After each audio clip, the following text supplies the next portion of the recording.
Is Airbnb more profitable than renting? If you're a landlord and you're thinking about getting into the Airbnb business, then you've come to the right place. My name's Charles Rashid and I've done millions of dollars on Airbnb. I have hotel experience and long-term rental experience as well. Today, in this video, I'm going to talk to you about the difference between long-term rental and short-term rentals, the pros and cons of each, and which one's more profitable. And if you stay till the very end, I'm going to give you a free gift that'll help you accelerate your Airbnb business.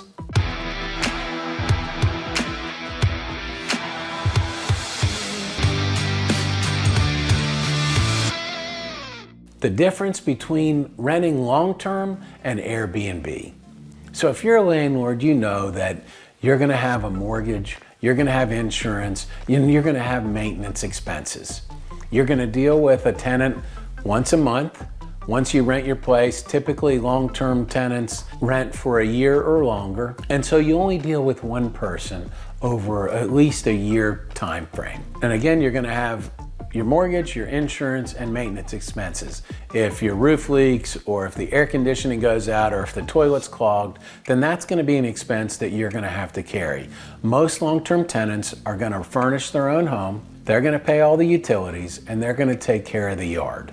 Short-term, Airbnb, if you get into the Airbnb business, you're going to deal with multiple guests. Depending on your length of stay that you require, your minimum length of stay, it could be 1, 2, 3, 5 nights. So you're going to deal with multiple people. You're going to have to clean your place between every single guest.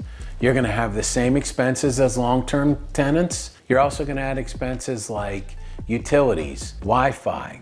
You're going to furnish the place, and you're going to have lawn maintenance and that kind of thing. You're also going to have amenities, coffee, toilet paper, paper towels, sheets and towels, that kind of stuff. So the added expense for short-term rentals are going to be about $400 a month over long-term tenants. I notice you guys haven't subscribed to my channel, so take a minute and hit the subscribe button below and hit the notification bell so that way you'll be notified every time I upload a new video.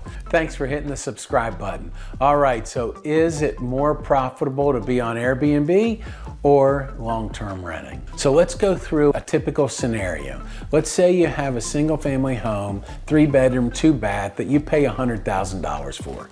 I realize this is going to vary from state to state, city to city, and what neighborhood you're in. But just for ease of math, a $100,000 house, you're going to have a $700 mortgage payment. You're going to have insurance of $150 a month, and let's say you're going to have maintenance of another $150 a month. $1,000 a month is your total expenses. On top of that, let's just say you rent it for $1,400 a month. That's $400 a month positive cash flow. If you rent it for $1,400 a month, that's $400 a month positive cash flow. Short-term guest, the same house, you have that $1,000 in expenses, and then you add utilities, Wi-Fi, yard maintenance, and amenities. Let's say that's $400 a month. Now you have $1,400 a month expenses. If you rent your house for $150 a day, for an average of 20 days a month, that's $3,000. You subtract your expenses, that gives you $1,600 a month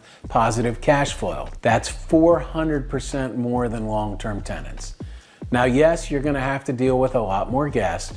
You're going to have to deal with more staff, so you're going to have cleaners that you're going to have to coordinate on as many as 3 or 4 times a week. You're also going to have to deal with supplies, making sure you have toilet paper, paper towels, soaps and shampoos, and that kind of thing. Comment below. I'd like to know what your thoughts are. Is it more profitable doing short-term or long-term rental? All right, so is it profitable? Well, in the scenario I just told you, $400 for long-term rent cash flow or $1,600 a month for short-term cash flow. When you factor in your time and the amount of extra effort, I can tell you without a doubt it's absolutely worth it. I've done other videos on exactly how to set up Airbnb, so if you're not sure exactly where to start, Watch my other videos and that'll walk you through step by step on how to get started in your own short-term rental Airbnb business. Now I promised you a free gift if you stayed till the end, so here it is.